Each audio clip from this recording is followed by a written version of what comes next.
தாய்ப்பால் சுரக்கிறதுக்கு அதிகமாக சுரக்கணும், சத்தாகவும் சுரக்கணும். அதுக்கு கத்திரி பிஞ்சு, முருங்கை பிஞ்சு, அவரை பிஞ்சு, இந்த வேர்க்கடலை பருப்பு இருக்குது பார்த்தீங்களா, அதை இவ்வளவு 50 கிராம் அளவு எடுத்து தண்ணியில் ஊற வச்சு ஒரு 2 மணி நேரம் கழித்து சாப்பிட்டுக்கலாம்.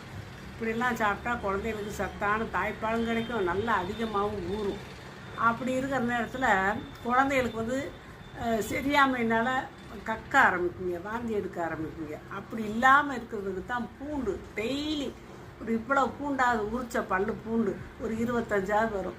அதை 3 அளவுக்கு தண்ணியை ஊற்றி 1 கொதி 2 கொதி கொதிக்க வச்சு எடுத்து வச்சுட்டு அந்த பூண்டை நல்லா மென்று சாப்பிட்டுட்டு அந்த தண்ணியை குடிச்சிடணும்.